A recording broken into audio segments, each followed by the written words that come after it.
Hello everyone, welcome to my channel home science let's crack it. अभी तक हमने 70 question तक सॉल्व कर लिया था। आज हम 71 क्वेश्चन से सॉल्व करेंगे। ये 12 जुलाई 2022 का पेपर है जो हम यहाँ पर डिस्कस कर रहे हैं। चलिए फिर स्टार्ट करते हैं 71 क्वेश्चन से, साथ में एक्सप्लेन भी करते हुए चलेंगे हम। 71 क्वेश्चन है कि which of the following aims to improve thermal comfort and reduce energy use in residential buildings. ECBC residential 2017 B building bylaws या फिर गृह निम्नलिखित में से किसका उद्देश्य आवासीय भवनों में तापीय आराम में वृद्धि करना और ऊर्जा के प्रयोग को कम करना है। तो यहाँ पर ये चार ऑप्शन दिए गए हैं, ईसीबीसी आवासीय 2017 बीई और भवन उपनियम और गृह। तो इसका जो राइट आंसर है वो है गृह। गृह इसका राइट आंसर है। चलिए अब इसको हम देख लेते हैं जरा कि है क्या गृह। व्हाट इज गृह? गृह का जो फुल फॉर्म है, इसका फुल फॉर्म है, यहां पर आप देख सकते हो, green rating for integrated habitat assessment. और ये क्या है? Is a system for evaluating green building, यानी कि ग्रीन बिल्डिंग को इवेलुएट करने के लिए, असेस करने के लिए ये गृह का यूज किया जाता है। अब ये जो है इसको एक नेशनल स्टैंडर्ड के तरह इसको अडॉप्ट किया गया है और इसको जो है ग्रीन बिल्डिंग के लिए यूज किया जाता है। किसके द्वारा बनाया गया है? ये हमारी इंडियन गवर्नमेंट के द्वारा बनाया गया है 2007 में। ओके, अब जो गृह है इसको ऑपरेट कौन करता है? वो करता है गृह काउंसिल। ठीक है, ये क्या है? एक independent not for profit society है जो कि the energy and resource institute यानी कि TERI and ministry of new and renewable energy means MNRE, government of India, ये दोनों इंस्टीट्यूट जो हैं इनके द्वारा ज्वाइंटली इसको एस्टैब्लिश किया गया है गृह काउंसिल को। ओके, और ये करता क्या है? It promotes the and facilitates गृह India's own green building rating system, यानी कि आप ये कह सकते हो जो गृह है ये ग्रीन बिल्डिंग रेटिंग सिस्टम है, ग्रीन बिल्डिंग को ये रेटिंग देता है। ओके, अब गृह is a rating tool which evaluates. अब ये इवेलुएट क्या करता है? यानी कि किसका मूल्यांकन करता है?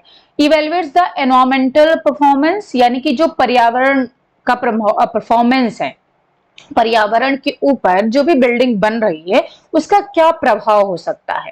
ठीक है, तो ये environmental performance of a building holistically over its entire life cycle based on the quantitative and qualitative criteria, यानी कि जो भी बिल्डिंग बन रही है जिसे हम ग्रीन बिल्डिंग कह रहे हैं तो उसका क्वालिटेटिव और यानी कि गुणात्मक और मात्रात्मक दोनों ही क्राइटेरिया लिया जाता है और उसी के आधार पर पूरी जो बिल्डिंग की लाइफ साइकिल है उसकी पूरी लाइफ साइकिल को जो है एक देखा जाता है कि पूरे लाइफ साइकिल में जो ग्रीन बिल्डिंग बनाई गई है गुणात्मक रूप से और मात्रात्मक रूप से वो हमारे पर्यावरण को प्रभावित कर रही है या फिर नहीं कर रही, यानी कि इन्वायरमेंटल परफॉर्मेंस उसका कैसा है। Okay, thereby providing a definite standard for green building and habitat. It seeks to minimize resource consumption, और ये कि क्या क्या जो है हेल्प करता है किसको मिनिमाइज करने में? रिसोर्स कंजप्शन, जो भी स्रोत हैं उनको कम करने में, उनके उपभोग को कम करने में मदद करता है, वेस्ट जनरेशन कम करता है, overall ecological and environmental impact of building and habitat, यानी कि अगर मान लो कोई भी पर्यावरणीय प्रभाव निगेटिव हम कह सकते हैं जो इम्पैक्ट है, अगर उसको कोई बिल्डिंग प्रभावित कर रही है तो रेटिंग के द्वारा उसको कम किया जा सकता है।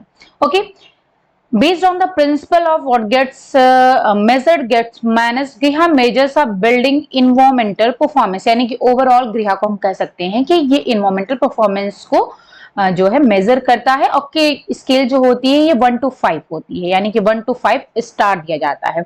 बेस्ट होगा तो उसको 5 स्टार और कम होगा तो उसको 1 स्टार दिया जाएगा। इसका मतलब है कि कितना ज्यादा वो हमारे पर्यावरण को प्रभावित कर रही है। ओके, और ये जो है हम कह सकते हैं इसको कि ये ट्रेडिशनल आर्किटेक्चर जो है और जो मॉडर्न टेक्नोलॉजी है उसी को ज्वाइंट करके इसको तैयार किया गया है। ओके, तो ये तो हो गया गृह के बारे में। गृह होता क्या है? ये एक रेटिंग सिस्टम है जो कि ग्रीन बिल्डिंग को दिया जाता है जिससे कि पता चलता है कि वो हमारे इन्वायरमेंटल यानी कि हमारे पर्यावरण को किस तरीके से प्रभावित कर रही है। फिर यहाँ पर ECBC जो दिया था, एनर्जी कंजर्वेशन बिल्डिंग कोड, इसका फुल फॉर्म है, और इसे डेवलप किया गया है ब्यूरो ऑफ एनर्जी एफिशिएंसी। जो यहाँ पर BEE दिया था उसका फुल फॉर्म है ब्यूरो ऑफ एनर्जी एफिशिएंसी। इसके द्वारा ECBC को डेवलप किया गया है, which sets minimum energy performance standards of the various components of the building। यानी कि बिल्डिंग में जितने भी कंपोनेंट्स लगे हुए हैं वो कम से कम एनर्जी खर्चा करें, इसको जो है ये सेट करता है, यानी कि उसको ये हम ये कह सकते हैं कि उसको मेजर करता है, बताता है। ओके, ये है गृह का सिंबल, आप देख सकते हो ये गृह का सिंबल है। चलिए अब आते हैं, यहां पर हमने सारी चीजें देख ली हैं। अब नेक्स्ट आते 72 नंबर क्वेश्चन है कि pervasive developmental disorder ranging from severe disorder to milder disorder is called autistic disorder, autistic spectrum disorder, Asperger syndrome या फिर फ्लुएंसी डिसऑर्डर। हिंदी में भी देख लेते हैं। व्यापक विकासात्मक विकारों की रेंज तीक्ष्ण विकार से लेकर मंद विकार तक होती है, जिसे क्या कहा जाता है? ऑटिस्टिक विकार, ऑटिस्टिक स्पेक्ट्रम विकार, एस्पर्जर सिंड्रोम या बारंबारता विकार। तो इसका जो राइट आंसर है वो है ऑटिस्टिक स्पेक्ट्रम विकार। अब ये होता क्या है इसको भी हम थोड़ा सा देख लेते हैं। यहाँ पर जो इंग्लिश में हमने मैटर लिया हुआ है उसको मैं हिंदी में एक्सप्लेन कर दे रही हूँ, क्योंकि जो मैटर हमें हिंदी में नहीं मिल पाता है उसको हम इंग्लिश में ही आपको एक्सप्लेन कर देते हैं, जिससे कि आपको मैटर मिल जाए, वो चाहे हिंदी में हो या फिर इंग्लिश में हो। तो अगर आपको इंग्लिश में प्रॉब्लम हो रही है तो जो भी मैं हिंदी में समझा रही हूँ उसको आप अपने लैंग्वेज में नोट डाउन कर सकते हो। ओके, चलिए, तो ऑटिस्टिक स्पेक्ट्रम डिसऑर्डर ये होता क्या है? इसको ASDB कहते हैं शॉर्टकट में। Is a neurological and developmental disorder होता है, ठीक है, that affects how people interact with others. यानी कि कोई भी व्यक्ति किस तरीके से दूसरे से इंटरेक्ट करता है, तो उसी परफॉर्मेंस को मतलब किस तरीके से वो इंटरेक्ट कर रहा है दूसरे से, उसको अगर किसी को ये डिसऑर्डर हो गया है तो ये चीज प्रभावित होती है, यानी कि इंटरेक्शन में तो ये जो है प्रभावित करता है। और कम्युनिकेट करने में लर्न और बिहेव, यानी कि बिहेवियर और जो उसकी सीखने की गति है, और कह सकते हैं कम्युनिकेशन जो है, जो संचार प्रक्रिया है, वो सब कुछ जो है ये डिसऑर्डर प्रभावित करता है, ठीक है, यानी कि इसका विकास अच्छे से नहीं हो पाता है। Although autism can be diagnosed at any age, ये किसी भी एज पर हो सकता है। It is described as a developmental disorder because symptom generally appear in the first 2 years of life. वैसे तो किसी भी समय हो सकता है ये पूरे लाइफ में, लेकिन जो जनरली देखा गया है इसको, वो फर्स्ट 2 years ऑफ जो लाइफ है उसमें होने के चांसेस सबसे अधिक होते हैं इसको। अब इसमें बच्चे किस तरीके से बिहेव करते हैं, या फिर हम कह सकते हैं जो सिम्टम्स हैं इसके, तो यहाँ पर आप देख सकते हो, खतरों को लगातार नजरअंदाज करते हैं, खिलौनों को एक लाइन में सजाना, बच्चों की लोगों में रुचि ना होना, ठीक है, यानी कि लोगों के साथ, अन्य लोगों के साथ नहीं खेलते हैं, वो खेलना पसंद नहीं करते, नींद सही से नहीं आती है और पंजों के बल चलते हैं। ओके, और ज्यादातर अकेले खेलते हैं, यानी कि अपने दोस्तों के साथ खेलना कम पसंद करते हैं, अकेले खेलना पसंद करते हैं, हद से ज्यादा जिद्दी होते हैं, चीजों को बार बार घुमाना, और हाइपर एक्टिव होते हैं, यानी किसी भी चीज पर बहुत ज्यादा तीव्र रूप से वो एक्टिव हो जाएं, हाइपर एक्टिव जिसे कह सकते हैं। आवाज से परेशान हो जाते हैं, गुमसुम रहते हैं और चुप रहते हैं। ये है जो भी जिन बच्चों को ऑटिज्म का प्रॉब्लम है उनके ये सिम्टम्स हैं। तो ये देख करके आप जान सकते हो कि किसी बच्चे को ऑटिज्म की प्रॉब्लम है या फिर नहीं है। ओके, तो जैसे कुछ लक्षण जो होते हैं वो तो जनरली सभी बच्चों में पाए जाते हैं, छोटे बच्चों में, जैसे बड़े होते हैं फिर वो सही हो जाता है, लेकिन कुछ ऐसे सिम्टम्स होते हैं जो कि बच्चों में अगर लगातार बन रहे हैं और बड़े होने पर भी वो कंटिन्यू हैं, तो इसका मतलब है कि वो ऑटिज्म के शिकार हैं। चलिए अब आते हैं नेक्स्ट क्वेश्चन पर। Sorry, biological changes in elderly do not result in functional loss or decline, increased risk of disease, human mortality या फिर change in the IQ। वृद्धजनों में निम्नलिखित में से कौन सा जैविक परिवर्तन नहीं होता? प्रकार्यात्मक क्षति एवं ह्रास, बीमारी का बढ़ा हुआ जोखिम, मानव मर्त्यता, IQ में बदलाव। एक तो जो हिंदी है ना वो गूगल ट्रांसलेट करते हैं वो इतनी टफ होती है, कि बोल भी नहीं सही से पाते हैं। चलिए ठीक है, तो यहाँ पर जो क्वेश्चन है वृद्धजनों में कौन सा जैविक परिवर्तन नहीं होता है, तो इसका जो राइट आंसर है वो है आईक्यू में बदलाव नहीं होता है। मोर्टेलिटी तो देखी जाती है, जैसे एज बढ़ती है मोर्टेलिटी बढ़ती जाती है, बीमारी भी बढ़ती चली जाती है, ठीक है, और फंक्शनल लॉस तो होता ही होता है। चलिए अब आते हैं 74 नंबर क्वेश्चन पर। Brunner 1966 outlines modes of representation of reality used by humans as they develop their conceptual understanding of the world. These are inactive, iconic and symbolic, active, passive and journaling, passive sketches, pictures, illustrations, drawing या फिर images. Brunner ने उन Roman विद्वानों द्वारा उपयोग में लाई गई यथार्थता के प्रतिनिधित्व के तरीकों की रूपरेखा तैयार की जिन्होंने विश्व के बारे में उनकी अवधारणात्मक समझ विकसित की थी। ठीक है, अब इसमें यहाँ पर चार ऑप्शन है, अभिनय, अनुप्रतीकात्मक और प्रतीकात्मक, सक्रिय, निष्क्रिय, जर्नलिंग, निष्क्रिय, रेखाचित्र, चित्र, निदर्शन, रेखाचित्र या फिर छवियां। ठीक है, तो यहाँ पर modes of representation of reality जो कि ह्यूमन के द्वारा यूज की जाती है, तो उसके बारे में पूछा गया। तो इसका जो राइट आंसर है वो है अभिनय, अनुप्रतीकात्मक और प्रतीकात्मक। इसको भी मैं यहाँ पर दिखा देती हूँ। ब्रूनर जो है ये भी एक साइकोलॉजिस्ट है, मनोवैज्ञानिक, और इन्होंने ये लर्निंग मोड्स बताए हैं, यानी किस तरीके से बच्चे सीखते हैं। तो पहला इनएक्टिव, इनएक्टिव का मतलब है लर्न थ्रू मूवमेंट और action, play with the book, यानी कि बुक के साथ वो खेलते हैं, वो जैसे उसमें एक्शन के थ्रू और मूवमेंट गति के थ्रू वो बच्चे सीखते हैं, उसको इनएक्टिव बोलते हैं, इनएक्टिव मोड है। आइकॉनिक का मतलब लर्न थ्रू इमेजेस और आइकॉन्स, लुक एट पिक्चर, यानी कि आपने देखा होगा बच्चे छोटे होते हैं तो पिक्चर्स देखते हैं, तो पिक्चर के माध्यम से जैसे जानवरों के नाम है, फलों के नाम है, पक्षियों के नाम है, तो बच्चे क्या है पिक्चर देख करके और उससे जो है उनके नाम सीखते हैं। ओके, तो ये आइकॉनिक मोड होता है। और सिंबॉलिक मोड क्या है, लर्न थ्रू एब्स्ट्रैक्ट सिंबल्स, जैसे कि रीड फॉर रिसर्च, यानी कि गहराई में जाना, डीपली जा करके तब सीखना, यानी जैसे कि हम रिसर्च करते हैं तो बहुत डीपली में जाते हैं, पूरा छानबीन करते हैं, तो वो कहते हैं उसको सिंबॉलिक मोड होता है। ओके, तो ये तीन लर्निंग मोड्स जो कि जीरोम ब्रूनर के द्वारा बताए गए हैं। चलिए अब आते हैं नेक्स्ट क्वेश्चन पर। 75 क्वेश्चन है कि developmental psychologist are increasingly focusing on connection across major domains of development such as cognitive and socio emotional development. This is DBT theoretical orientation, ethological theoretical orientation, eclectic या फिर cognitive.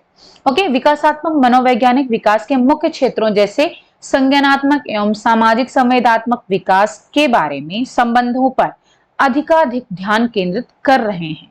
ये क्या है, तो यहाँ पर DBT सैद्धांतिक उन्मुक्ता, आचार शास्त्रीय सैद्धांतिक उन्मुक्ता, एक्लेक्टिक या फिर संज्ञानात्मक। तो इसका जो राइट आंसर है वो है एक्लेक्टिक सैद्धांतिक उन्मुक्त। अब ये है क्या, जिस पर कि जो साइकोलॉजिस्ट हैं वो ज्यादा फोकस कर रहे हैं, तो देख लेते हैं। देखिए, एक्लेक्टिक थ्योरेटिकल ओरिएंटेशन से पहले हम थोड़ा सा देख लेते हैं कि कोई भी single theory, no single theory described can entirely explain the complexity of lifespan development, but each has contributed to our understanding of development. जैसे कि हमने बहुत सारी थियरी पढ़ी, आपने भी पढ़ी होगी, ठीक है, तो कोई भी सिंगल थियरी नहीं है जो कि ओवरऑल जो हमारा लाइफ स्पैन डेवलप, यानी कि हमारे पूरे लाइफ में जो भी विकास हो रहे हैं उनके बारे में कोई एक थियरी हो जो कि पूरे विकास के बारे में हमें समझा सके या फिर बता सके। हर एक चीज के लिए अलग अलग थियरी दी हुई है, जैसे कि साइको एनालिटिक थियरी है, उसमें क्या एक्सप्लेन किया गया, workings of the unconscious mind, इसके बारे में बताया गया है। एक्शन थियरी ये अलग है, ये changes that occur in adult development में जो चेंजेस होते हैं उसके बारे में इस थियरी में बताया गया। और पियाजे और वाइगोट्स्की और जो इंफॉर्मेशन प्रोसेसिंग थियरी है वो क्या करते हैं, वो provide a description of cognitive development, यानी कि संज्ञानात्मक विकास के बारे में बताते हैं। बिहेवियरल एंड सोशल कॉग्निटिव और इकोलॉजिकल जो थियरी है वो क्या एक्सप्लेन करती है, एनवायरमेंटल डिटर्मिनेंट्स ऑफ डेवलपमेंट, यानी कि पर्यावरण के बारे में बताते हैं किस तरीके से हम बच्चे के विकास को पर्यावरण प्रभावित कर रहा है। Okay, ethological theories have highlighted biology role और and importance of sensitive periods of development. ठीक है, तो ये इथोलॉजिकल थियरी बताती है। अब जो एक्लेक्टिक थियरी थ्योरेटिकल ओरिएंटेशन है, ये क्या है? believes that rather than following a single theoretical approach, an eclectic approach selects from each theory whatever is considered its best feature। यानी कि जो eclectic theoretical orientation है वो है क्या? ये जितनी भी थियरी हैं, चाहे वो जैसे अभी हमने देखा, चाहे बिहेवियरल थियरी हो, इथोलॉजिकल, कॉग्निटिव हो, एनवायरमेंटल थियरी हो, कोई भी थियरी हो, तो हर एक थियरी का जो बेस्ट पार्ट होता है, बेस्ट फीचर होता है, उनको लेता है, ठीक है, और उनको कंबाइन करता है। यानी कि जो एक्लेक्टिक थ्योरेटिकल ओरिएंटेशन है उसमें सारी थियरी होती हैं, ठीक है, यानी कि कोई सिंगल थियरी नहीं होती, बल्कि हर एक थियरी का बेस्ट पार्ट इसमें इंक्लूड होता है। ठीक है, इसी वजह से इस पर अब साइकोलॉजिस्ट फोकस कर रहे हैं, क्योंकि ये सारी थियरी को कंबाइन करता है। चलिए अब आते हैं नेक्स्ट क्वेश्चन पर। A time of sexual reawakening when source of sexual pleasure becomes someone outside the family. This stage is oral, phallic, genital या फिर anal stage। यौन पुनर्जागृति का समय जब यौनिक आनंद का स्रोत परिवार के बाहर का कोई व्यक्ति होता है, ये अवस्था कौन सी है? मौखिक अवस्था है, लिंग संबंधी है, जननिक है या फिर गुदा संबंधी अवस्था है? तो ये जेनाइटल स्टेज है, यानी कि जननिक अवस्था है। अब देखिए यहाँ पर मैं इसको डिस्कस नहीं करूंगी, इसको ऑलरेडी हमने अलग से ये वीडियो डाला हुआ है, शेयर किया हुआ है, इसको डिटेल में समझाया हुआ है, तो वहां से आप देख सकते हो। वो लिंक मैं यहाँ इस वीडियो में शेयर कर दूंगी, तो वहां से आप इसको डिटेल में देख सकते हो कि ये होता क्या है। चारों अवस्थाओं के क्या है? 5 अवस्थाएं हैं, एक लेटेंसी भी होता है, तो ये पूरा हमने डिटेल में डिस्कस किया हुआ है। चलिए नेक्स्ट क्वेश्चन पर आते हैं। Fighting is more of a characteristic of a traditional masculine role and crying is more characteristic of a traditional feminine role. This is the perfect example of gender roles, gender typing, gender identity या फिर gender equality। लड़ाई झगड़ा करना मुख्यतः एक पारंपरिक पुरुषोचित भूमिका की विशेषता है और रोना मुख्यतः एक पारंपरिक स्त्रियोचित भूमिका की विशेषता। यह किसका एक श्रेष्ठ उदाहरण है? ओके, तो इसका जो राइट आंसर है वो है जेंडर टाइपिंग। अब देखिए जेंडर इक्वालिटी तो बिल्कुल भी नहीं है, क्योंकि यहाँ पर क्या बताया जा रहा है कि जो लड़के हैं वो लड़ाई झगड़ा करते हैं और उनकी विशेषता है, और जो लड़कियां हैं वो रोती हैं। ठीक है, ट्रेडिशनली ये विशेषता बताई गई है, तो ये जेंडर टाइपिंग की बात है। ठीक है, अब यहाँ पर हम थोड़ा सा देख लेते हैं जेंडर टाइपिंग होती क्या है। हिंदी इंग्लिश दोनों में हमने रखा हुआ है। जेंडर टाइपिंग यहाँ पर शेफर ने बताया, शेफर ने 2009 में बताया है कि लिंग टाइपिंग को एक दिलचस्प और विवादास्पद विषय के रूप में वर्णित करते हैं और इसे उस प्रक्रिया के रूप में परिभाषित करते हैं जिसके द्वारा बच्चे न केवल एक लिंग पहचान प्राप्त करते हैं, बल्कि उनके जैविक लिंग के सदस्यों के लिए उनकी संस्कृति में उपयुक्त माने जाने उद्देश्यों, मूल्यों और व्यवहारों को भी प्राप्त करते हैं।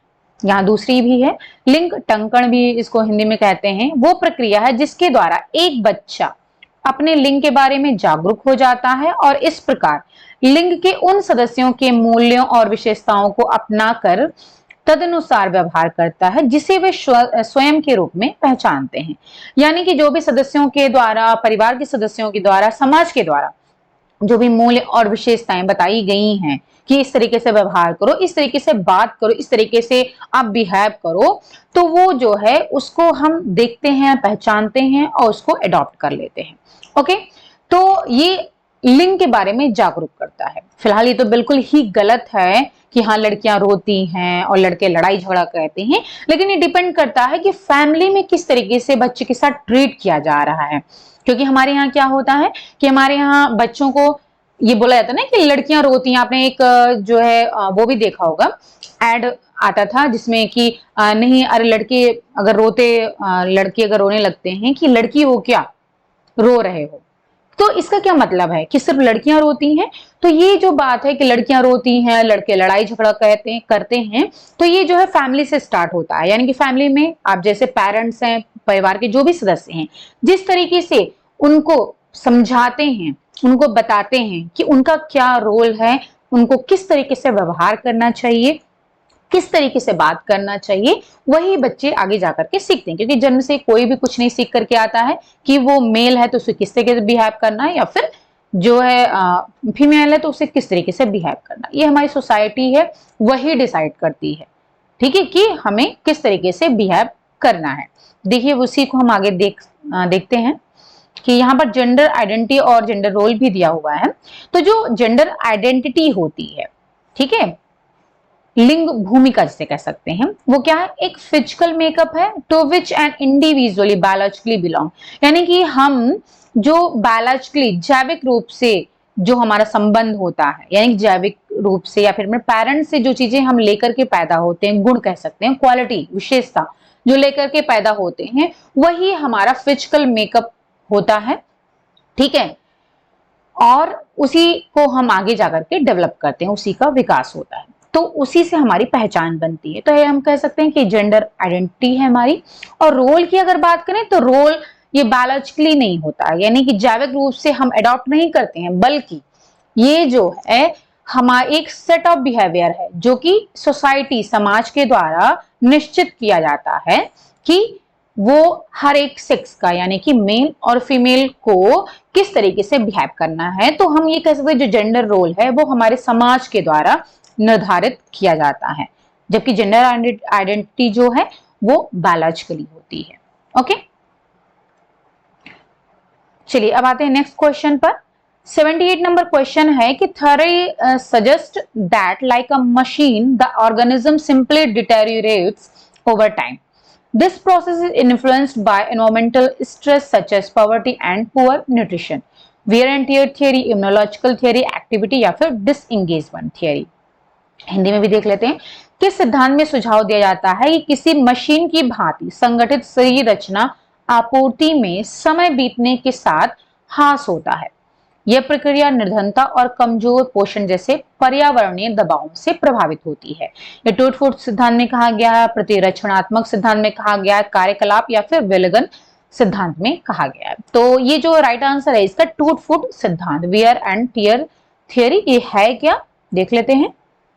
वियर एंड टियर थियरी, ठीक है, क्षति या त्रुटि सिद्धांत में शामिल है। पहला टूट फूट सिद्धांत, वियर एंड टियर थियरी, इसमें होता क्या है, कोशिकाओं और ऊतकों में महत्वपूर्ण भाग होते हैं जो घिस जाते हैं, ठीक है, वियर एंड जिसके परिणाम स्वरूप उम्र बढ़ने लगती है, यानी जैसे हमारी एज होती चली जाती है, जैसे हम बड़े होते चले जाते हैं, जो भी हमारी कोशिकाएं हैं वो क्या होती हैं, वो घिसने लगती हैं, ठीक है, यानी कि कमजोर होने लगती हैं और उम्र के साथ साथ ये बढ़ती चली जाती हैं। एक पुरानी, अब यहाँ पर इन्होंने एग्जाम्पल बताया है कि एक पुरानी कार के पुर्जों की तरह शरीर के हिस्से अंततः बार बार उपयोग से घिस जाते हैं, उन्हें और फिर शरीर को मारते हैं, ठीक है।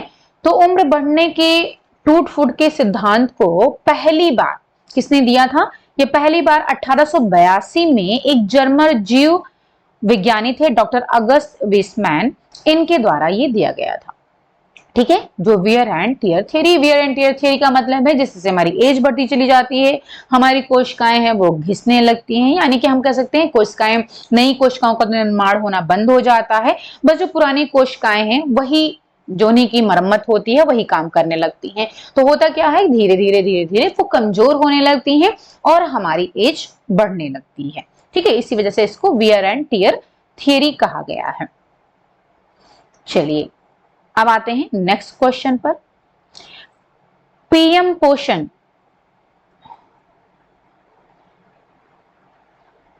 एक मिनट,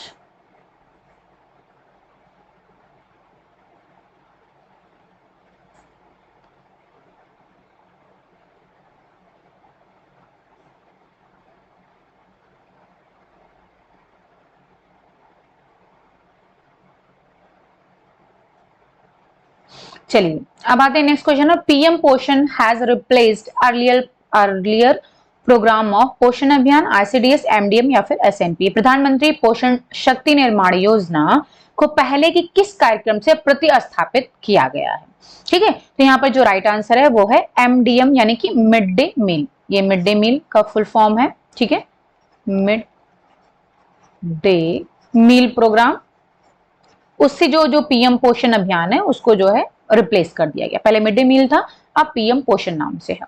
ठीक है, एसएनपी क्या है? स्पेशल न्यूट्रिशन प्रोग्राम है, ये इसका फुल फॉर्म।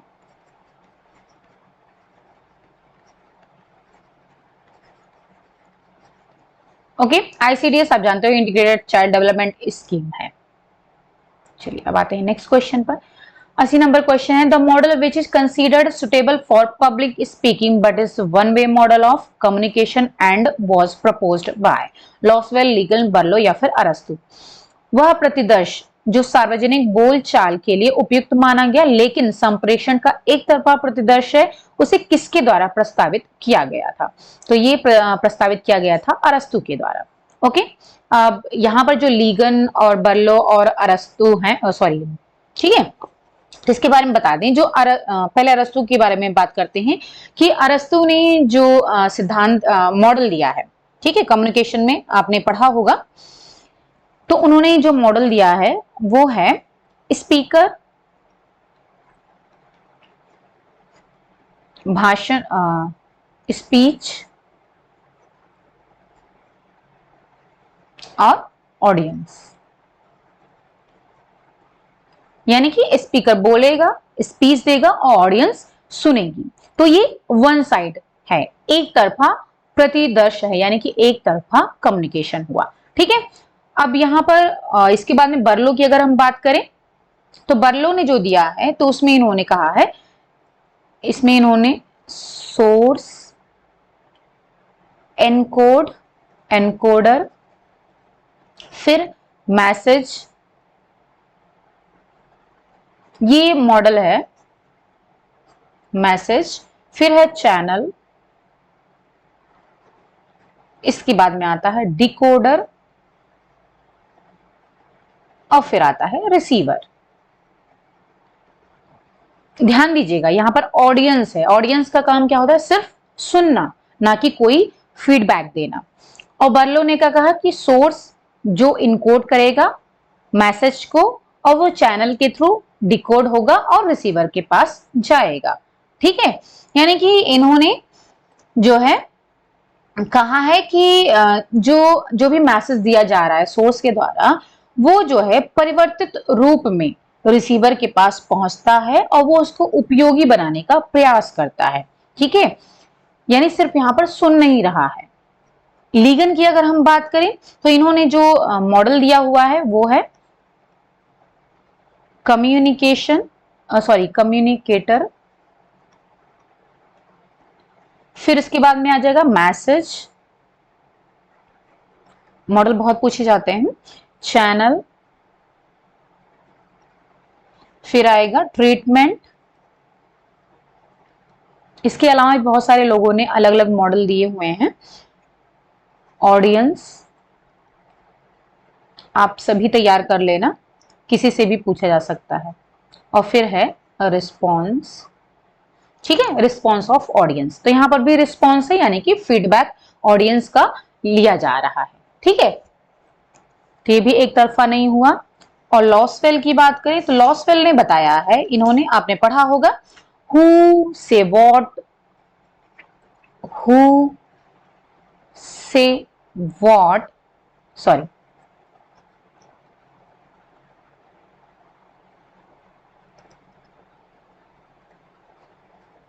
किसने क्या कहा, इन विच चैनल, यानी कि किस चैनल के थ्रू, और टू whom, किसको,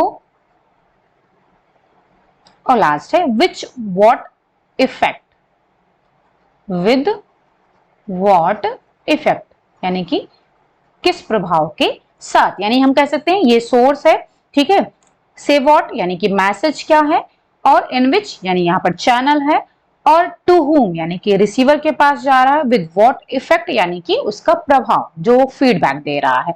तो इन तीनों में ही जो लॉसवेल, लीगन और बर्लो है उसमें फीडबैक लिया जा रहा है, रिस्पॉन्स लिया जा रहा है, जबकि अरस्तु के मॉडल में सिर्फ सुन रहा है ऑडियंस। ठीक है, इस वजह से ये एक तरफा मॉडल है। अब आता है gatekeeper are important for the following communication situations. Intrapersonal, small group, large group या फिर मास कम्युनिकेशन। गेटकीपर्स निम्नलिखित में से किस संप्रेषण स्थिति में महत्वपूर्ण है? अंतर्वैयक्तिक, लघु समूह, दीर्घ समूह या फिर जनसंचार। तो इसका जो राइट आंसर है वो है मास कम्युनिकेशन, यानी कि जनसंचार के लिए गेटकीपर इंपॉर्टेंट है। अब गेटकीपर होता क्या है तो देख लेते हैं। कर्ट लेविन, आपने नाम सुना होगा, इन्होंने वर्ड गेटकीपिंग दिया था। ठीक है, अब इसका मतलब क्या है कि टू ब्लॉक अनवांटेड और useless things by using a gate. जैसे कि हम घरों में गेट लगाते हैं, हम गेट क्या करते हैं कि बंद कर देते हैं। जैसे रात में आप सोते हो, ठीक है, या फिर घर में आप अकेले हो तो क्या करते हैं, हम गेट बंद करके रखते हैं कि कोई भी अनवांटेड चीज, यूजलेस चीज जो हमें हार्म पहुंचा सकती है वो गेट से अंदर ना आए। ठीक है, हियर द पर्सन और who make a decision is called gatekeeper. और क्या होता है, आपने देखा होगा बड़ी बड़ी बिल्डिंग्स में गेटकीपर रखे जाते हैं क्योंकि वही अलाउ करेंगे कि कौन अंदर जाएगा कौन अंदर नहीं जाएगा। ठीक है, तो गेट पर जो भी पर्सन होता है जो कि डिसीजन लेता है कौन अंदर जाएगा कौन नहीं जाएगा, वही गेटकीपर होता है। ये कर्ट लेविन ने गेटकीपिंग वर्ड दिया था। At first it is widely use in the field of psychology. पहले ये साइकोलॉजी के क्षेत्र में बहुत ज्यादा यूज किया जाता था और बाद में इसको जो है फील्ड ऑफ कम्युनिकेशन यानी कि संचार के क्षेत्र में भी यूज किया जाने लगा। Now it's one of the essential theories in communication. चलिए अब आते हैं कॉन्सेप्ट पर।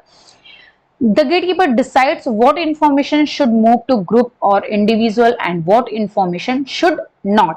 ओके, जो भी हमने बताया कि गेटकीपर डिसाइड करता है कौन सी सूचना जो है ग्रुप या फिर किसी इंडिविजुअल तक जानी चाहिए और कौन सी सूचना नहीं जानी चाहिए। Through this process the unwanted, sensible and controversial information are removed by the gatekeeper. यानी जो भी अनवांटेड, सेंसिबल है यानी कि संवेदनशील है और कंट्रोवर्शियल इंफॉर्मेशन है उसको जो है वो रिमूव कर देता है gatekeeper. which helps to control the society or a group and letting them in right path, जो कि सोसाइटी के लिए है मतलब फायदेमंद है। इन होम मदर, जैसे कि इन्होंने, चलिए हिंदी में देख लेते हैं। कर्ट लेविन ने गेट कीपिंग नामक शब्द गढ़ा। ये गेट का, सॉरी इसको चलो हमने बता दिया, आप हिंदी में देख लेना, आपको देखना होगा। तो गेटकीपर ये तय करता है कौन सी जानकारी समूह या व्यक्ति को भेजी जानी चाहिए और कौन सी नहीं। इस प्रक्रिया के माध्यम से गेटकीपर द्वारा अवांछित, समझदार या संवेदनशील होगा और विवादास्पद सूचनाओं को हटा दिया जाता है जो समाज या एक समूह को नियंत्रित करने और उन्हें सही रास्ते पर लाने में मदद करता है। जैसे कि घर में माँ महत्वपूर्ण भूमिका निभाती है और उसे ये तय करना होता है कि उनके बच्चे की क्या जरूरतें हैं और क्या नहीं। ठीक है, तो गेटकीपर का काम यही होता है। ओके, चलिए अब आते हैं नेक्स्ट। तो मास कम्युनिकेशन में गेटकीपर इंपॉर्टेंट होता है। मास कम्युनिकेशन में अधिक लोग होते हैं। ठीक है, A scientific method which employs reflective thinking pattern is, वो कौन सी वैज्ञानिक विधि है जिनसे प्रतिबिंबक चिंतन पैटर्न अपनाया जाता है? एग्जीबिशन, डिस्कशन, फील्ड ट्रिप या फिर ऑडियो क्लिप्स। तो ऑब्वियसली डिस्कशन होगा, चर्चा। जब हम चर्चा करते हैं, डिस्कशन करते हैं तो हम उसको सोचते हैं, विचार करते हैं, उस पर चिंतन करते हैं। ओके, तो यहाँ पर डिस्कशन हो जाएगा। फिर है if a program coordinator wishes to assess the availability of different food items to a community, she can use which of the following PLA method। ठीक है, participatory learning जो है मेथड होता है ये PLA मेथड। वेन डायग्राम का, seasonal diagram, transact walk या फिर रैंकिंग एंड स्कोरिंग का यूज करेगा। यदि कोई कार्यक्रम समन्वयक किसी समुदाय को विभिन्न खाद्य वस्तुओं की उपलब्धता का मूल्यांकन करना चाहती है तो वो निम्नलिखित में से कौन सी PLA विधि का उपयोग करेगी? ठीक है, मतलब अगर खाद्य वस्तुओं के उपलब्ध हैं या फिर नहीं है, अगर उनका मूल्यांकन करना है तो इसमें जो है सीजनल डायग्राम यानी कि मौसमी आरेख का यूज करेगी। अब मौसमी आरेख होता क्या है, तो यहाँ पर आप देख सकते हो सीजनल डायग्राम इस तरीके से बनाया जाता है। ठीक है, ये इस तरीके से सीजनल डायग्राम, बहुत ज्यादा क्लियर नहीं है लेकिन आप देख सकते हो यहाँ पर मंथ लिया गया है। सीजनैलिटी एनालिसिस यानी कि अप्रैल, मई, जून, जुलाई, अगस्त, यहाँ पर मंथ लिख दिया गया है। यहाँ पर रेनफॉल कब कब हो सकती है, क्रॉप्स का क्या कंडीशन होगा, माइग्रेशन का, लोन, लाइव स्टॉक, ठीक है, इनकम, एम्प्लॉयमेंट, डिजीज। तो हर मंथ के अकॉर्डिंग जो है ये प्लान तैयार किया जाता है। ओके, ये सीजनल डायग्राम है। तो इसके द्वारा, सीजनल डायग्राम के द्वारा कोई भी जो है जो खाद्य वस्तुओं की उपलब्धता है उसका मूल्यांकन किया जा सकता है। चलिए फिर आते हैं 84 question, Unnat Bharat Abhiyan aims to support literacy and educational improvement, development of smart cities in urban areas, skill building and economic empowerment for rural development, improve standards of higher education. Unnat Bharat अभियान किसको समर्थन प्रदान करता है? ओके, तो इसका जो राइट आंसर है वो है ग्रामीण विकास के लिए कौशल निर्माण और आर्थिक सशक्तिकरण, उन्नत भारत अभियान। ओके, चलिए इसको भी देख लेते हैं कि उन्नत भारत अभियान है क्या। उन्नत भारत अभियान, इस अभियान की औपचारिक शुरुआत जो हुई थी वो 2014 में शिक्षा मंत्रालय द्वारा की गई थी और इसका उद्देश्य था कि 5 गांवों के एक समूह के साथ उच्च शिक्षा संस्थानों को जोड़ना, ताकि ये संस्थान अपने ज्ञान के आधार पर इन ग्रामीण समुदाय की आर्थिक और जो सामाजिक बेहतरी है उसमें अपना योगदान कर सके। ओके, इसमें गांव के समग्र विकास के लिए 2 प्रमुख डोमेन शामिल थे, एक तो मानव विकास करना और दूसरा वस्तुगत विकास यानी कि आर्थिक विकास। ओके, भारतीय प्रौद्योगिकी संस्थान दिल्ली जो IIT दिल्ली है उसको UBA यानी कि उन्नत भारत अभियान योजना के लिए राष्ट्रीय समन्वय संस्थान यानी कि नेशनल कोऑर्डिनेटिंग इंस्टीट्यूट NCI के रूप में नामित किया गया है। ठीक है, यानी कि जो IIT दिल्ली है उसके द्वारा जो उन्नत भारत अभियान है इस योजना के लिए किसको जो है नामित किया गया है? नेशनल कोऑर्डिनेटिंग इंस्टीट्यूट को। अब उन्नत भारत अभियान 2.0 प्रेजेंट टाइम पर, जो ये तो पहले की बात है, ठीक है, उन्नत भारत अभियान चला था, अभी 2.0 चल रहा है। तो जो उन्नत भारत अभियान 2.0 है ये क्या है? ये उन्नत भारत अभियान 1.0 का उन्नत संस्करण है और इसे वर्ष 2018 में शुरू किया गया। UBA 1.0 में क्या था? ये एक प्रकार से निमंत्रण मोड था जिसमें भाग लेने वाले जो संस्थान थे उनको UBA का हिस्सा बनने के लिए आमंत्रित किया जाता था, यानी कि उनको आमंत्रण दिया जाता था कि आप आओ और जो है आप उन्नत भारत अभियान में जो है भाग लो। ठीक है, लेकिन जो UBA 2.0 है ये उन्नत भारत अभियान कार्यक्रम का चुनौती मोड है, जहां सभी जो हायर एजुकेशन इंस्टीट्यूशन हैं, ठीक है, उनको कम से कम 5 गांवों को अपनाना आवश्यक है, यानी कि कंपल्सरी कर दिया गया है। जितने भी हायर एजुकेशन इंस्टीट्यूट हैं उन सभी को 5 गांवों को अपनाना होगा कम से कम, और वर्तमान में UBA 2.0 मोड चल रहा है। ओके, यहां पर आप देख सकते हो ये जो है जो डायग्राम है, ठीक है, यहां पर देखो ह्यूमन डेवलपमेंट 2 डोमेन है, ह्यूमन डेवलपमेंट यानी कि मानव विकास और दूसरा सस्टेनेबल इकोनॉमिक यानी कि आर्थिक विकास। ह्यूमन डेवलपमेंट में क्या क्या चीजें हैं? एजुकेशन, होलिस्टिक परसेप्शन, हेल्थ और स्किल, और मेजर एरियाज ऑफ इंटरवेंशन ये है दोनों। और इकोनॉमिक में water management, renewable energy system के द्वारा किस तरीके से यानी कि आर्थिक जो है मैनेजमेंट किया जा सकता है, आर्थिक विकास किया जा सकता है। आर्टिसन एंड आर्टिसन का मतलब हो गया कारीगर। Organic agriculture, local natural resources, basic amenities, यानी कि इनके through, in management, E support, इनके थ्रू जो है आर्थिक विकास हो सकता है, और ह्यूमन डेवलपमेंट इन सबके थ्रू जो है मानव का विकास हो सकता है। ओके, आई थिंक उन्नत भारत अभियान क्या है ये आप समझ गए होंगे। प्रेजेंट टाइम पे 2.0 चल रहा है। 85 क्वेश्चन है, Sundarlal Bahuguna led the following movement in our country. Sundarlal Bahuguna ने हमारे देश में कौन सा आंदोलन का नेतृत्व किया? भूदान, चिपको, एंटी करप्शन या फिर democratic participation of local bodies. तो ये आप सभी पढ़ चुके हो, कई बार पढ़ा होगा आपने चिपको आंदोलन। तो चिपको आंदोलन था क्या ये फिलहाल जानते हो, लेकिन यहाँ पर मैं फिर भी डिस्कस कर देती हूँ। मैं एक ही चीज को कई बार डिस्कस करती हूँ जिससे कि आप लोगों को याद हो जाए। ओके, चिपको आंदोलन यह एक अहिंसक आंदोलन था जो वर्ष 1973 में उत्तर प्रदेश के चमोली जिले यानी जो अब उत्तराखंड में है वहां पर शुरू हुआ था। तो ये भी याद कर लीजिएगा ईयर और कहां पर ये स्टार्ट हुआ, ये भी क्वेश्चन पूछा जाता है। इस आंदोलन का नाम चिपको यानी कि वृक्षों के आलिंगन के कारण पड़ा, क्योंकि आंदोलन के दौरान ग्रामीणों द्वारा पेड़ों को गले लगाया गया तथा वृक्षों को कटने से बचाने के लिए उनके चारों ओर मानवीय घेरा बनाया गया था। ठीक है, इन्होंने हिमालय की ढलानों पर वृक्षों की रक्षा के लिए चिपको आंदोलन की शुरुआत की थी और इसके लिए उन्हें 2009 में पद्म विभूषण से भी सम्मानित किया गया। ठीक है, ये तो चिपको आंदोलन था। इसके अलावा बहुत सारे पर्यावरण आंदोलन हैं, बिश्नोई आंदोलन, ठीक है, साइलेंट वैली प्रोजेक्ट, जंगल बचाओ आंदोलन, अप्पिको आंदोलन, टिहरी बांध नर्मदा बचाओ आंदोलन। तो ये सब भी हम दूसरे वीडियो में, किसी शॉर्ट वीडियो में डिस्कस करेंगे इसको। हाल के जो आंदोलन है पर्यावरण से संबंधित, वो उसमें भी देखिए क्लाइमेट एक्शन स्ट्राइक, सांस लेने का अधिकार आंदोलन, दैहिक पटकाई आंदोलन, आर्य बचाओ आंदोलन, सुंदरबन बचाओ अभियान, ये सब प्रेजेंट टाइम पर चल रहे हैं, पर्यावरण से संबंधित आंदोलन है। ठीक है, भूदान आंदोलन के बारे में देख लेते हैं। इसको संत विनोबा भावे जी के द्वारा सन 1951 में आरंभ किया गया था और ये स्वैच्छिक भूमि सुधार आंदोलन था। वो 18 अप्रैल 1951 की तारीख थी जब आचार्य विनोबा भावे को जमीन का पहला दान मिला था। यानी कि जो इन्होंने ये आंदोलन स्टार्ट किया था भूदान, इसमें अपनी भूमि को दान करना था। तो वो जमींदारों से अपील कर रहे थे कि जो है आप अपनी भूमि का दान करिए गांव के लिए जिनके पास भूमि नहीं है, ठीक है, जिनकी आर्थिक जो स्थिति अच्छी नहीं है। तो 18 अप्रैल 1951 के दिन जो है आचार्य विनोबा भावे से प्रभावित होकर के जमीन का पहला दान मिला था, जो कि एक जमींदार ने दिया था। और उन्हें ये किसने दिया था? ये जमीन तेलंगाना क्षेत्र में स्थित पोचमपल्ली गांव में दान में मिली थी। यह विनोबा के उसी भूदान, तभी से भूदान आंदोलन की शुरुआत हुई। 1955 तक आते आते आंदोलन ने एक नया रूप धारण कर लिया और इसे ग्राम दान के रूप में पहचाना गया। इसका अर्थ था सारी भूमि गोपाल की।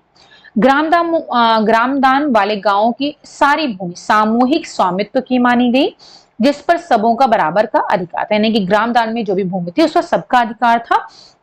और इसकी शुरुआत कहां से हुई? ओडिशा से हुई और इसे काफी सफलता भी मिली। ओके, तो हो गया भूदान आंदोलन। अब जो एंटी करप्शन मूवमेंट था ये 2012 में शुरू हुआ। भ्रष्टाचार विरोधी आंदोलन इसको कहते हैं। 25 मार्च 2012 से 26 नवंबर 2012 तक, ठीक, कहाँ चला? भारत में चला है।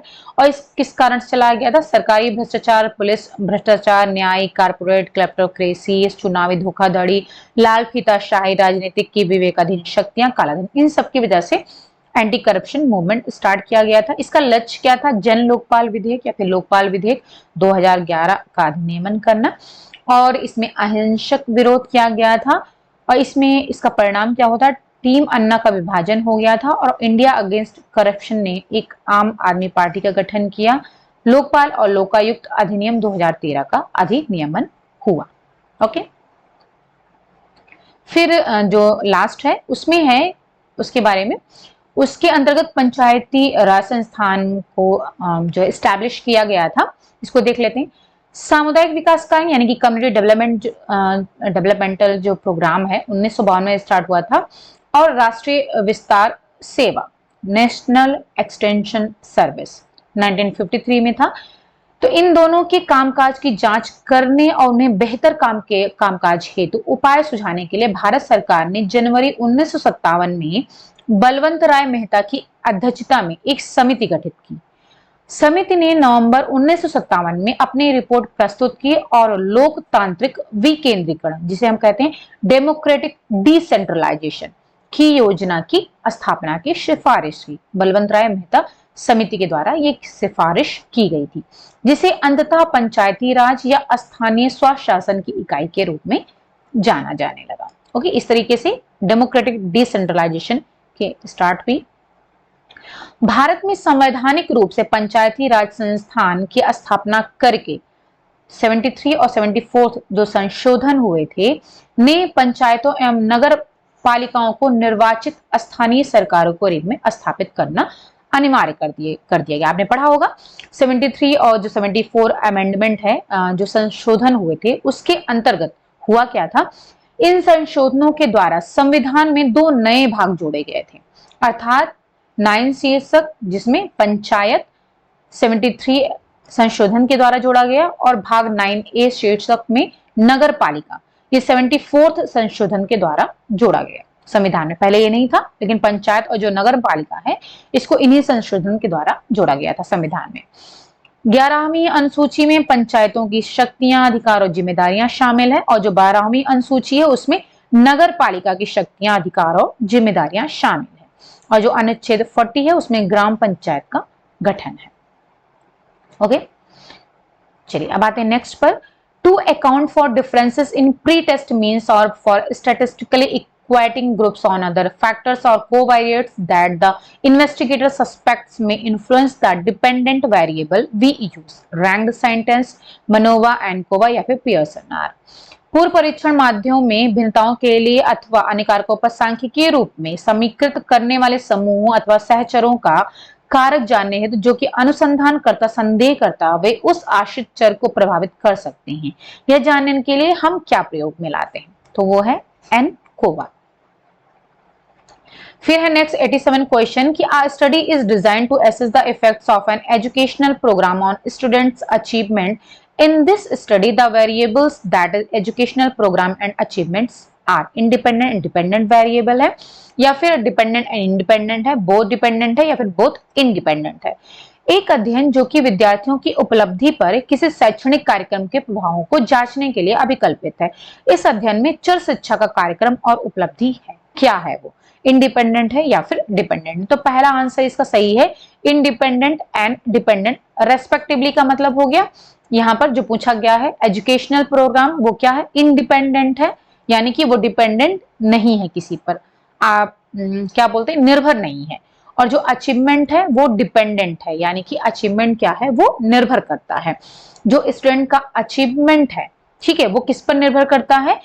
एजुकेशनल प्रोग्राम के प्रभाव, यानी कि जो भी एजुकेशनल प्रोग्राम है, शैक्षिक कार्यक्रम है, उसका जो प्रभाव है उसकी के द्वारा जो स्टूडेंट जो है अचीव क्या कर पाएंगे, यानी कि उसका कितना प्रभाव पड़ रहा है स्टूडेंट पर जिससे कि वो अचीवमेंट प्राप्त कर रहे हैं। ठीक है, तो अचीवमेंट क्या हो गया? वो डिपेंडेंट हो गया और एजुकेशनल जो प्रोग्राम है वो हो गया independent.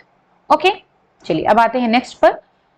Quant/Qual notation indicates that qualitative research dominates the quantitative aspect in a given study. Quantitative and qualitative aspects of the study are equally distributed.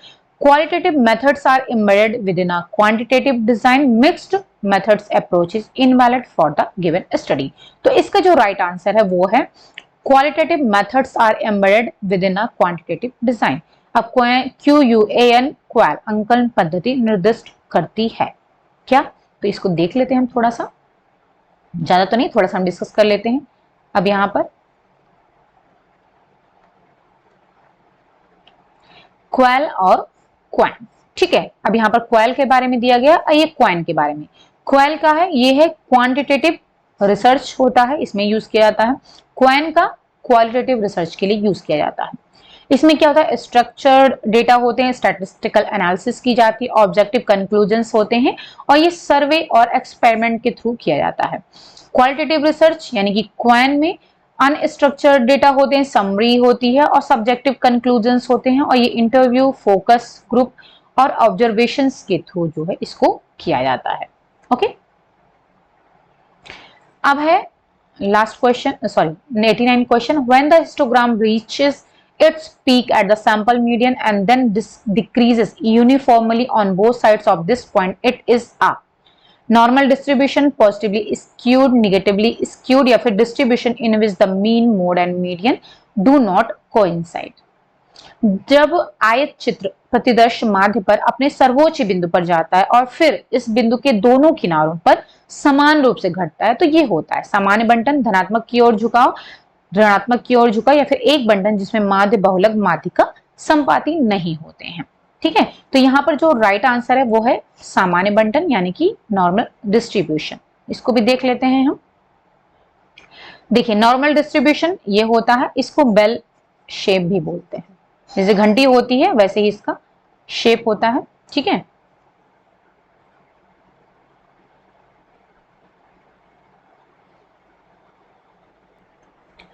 Normal distribution also known as, इसको Gaussian distribution भी कहते हैं या फिर bell curve भी कहते हैं। It's the most common frequency distribution होता है ये, और ये जो है सिमेट्रिकल होता है यानी कि दोनों ओर बराबर होते हैं, जैसे आप पिक्चर में देख रहे हो, with most values following towards the centre and long tails to the left and right. It is a continuous distribution होता है with no gaps between values.